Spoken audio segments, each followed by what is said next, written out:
ಒಂದು ಸಾಯಂಕಾಲ ವಾಯು ವಿಹಾರಕ್ಕಾಗಿ ಅನೇಕರು ಸಮುದ್ರ ತೀರಕ್ಕೆ ಬಂದಿದ್ದರು.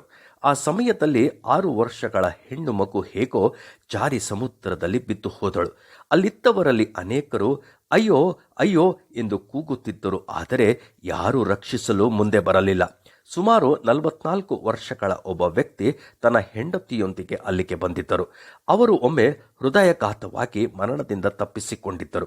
ಆ ಬಾಲಕಿ ನೀರಿನಲ್ಲಿ ಬಿದ್ದುದನ್ನು ನೋಡಿ ತನ್ನ ಹೆಂಡತಿಯೊಡನೆ ನನ್ನ ಕಣ್ಣು ಮುಂದೆ ಅವಳು ಮುಳುಗಿ ಹೋಗಲು ಬಿಡುವುದಿಲ್ಲ ಎಂಬುದಾಗಿ ಹೇಳುತ್ತಾ ನೀರಿಗಿಳಿದರು.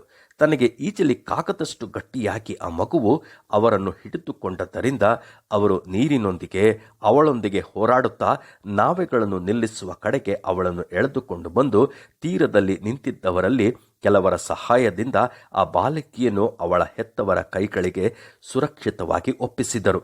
ಅಷ್ಟರಲ್ಲೇ ಬಾಲಕಿಯನ್ನು ಕಾಪಾಡಲು ನೀರಿಗಿಳಿದ ಆ ವ್ಯಕ್ತಿಗೆ 2ನೆಯ ಬಾರಿ ಹೃದಯಾಘಾತವಾಯಿತು. ಅವರು ಜೀವ ಮರಣಗಳ ಹೋರಾಟದಲ್ಲಿ ಇರುವಾಗ ಅಲ್ಲಿದ್ದವರಲ್ಲಿ ಅನೇಕರು ಅವರನ್ನು ಕಾಪಾಡಲು ಮುಂದೆ ಬಂದರು. ಈ ಪರಿಸ್ಥಿತಿಯನ್ನು ಸ್ವಲ್ಪ ಯೋಚಿಸಿ ನೋಡಿರಿ. ಅಪಾಯದಲ್ಲಿರುವವರಿಗೆ ಸಹಾಯ ಮಾಡಲು ನಾವು ಎಷ್ಟರ ಮಟ್ಟಿಗೆ ಸಿದ್ಧರಾಗಿದ್ದೇವೆ?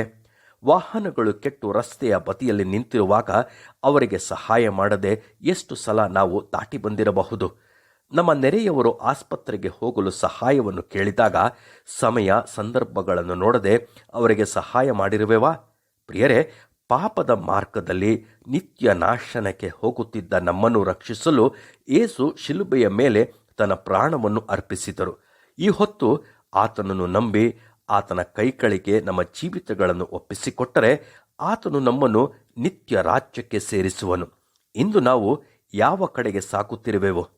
ನಿತ್ಯ ಜೀವ ಅಥವಾ ನಿತ್ಯ ನಾಶನದ ಕಡೆಗೆ ಸಾಗುತ್ತಿರುವೆವಾ? ನಮ್ಮನ್ನು ಕಾಪಾಡಲು ಚಾಚಿರುವ ದೇವರ ಕರವನ್ನು ನಾವು ಹಿಡಿದುಕೊಂಡು ನಮ್ಮನ್ನು ನಾವೇ ಪರೀಕ್ಷಿಸಿಕೊಳ್ಳೋಣವೇ?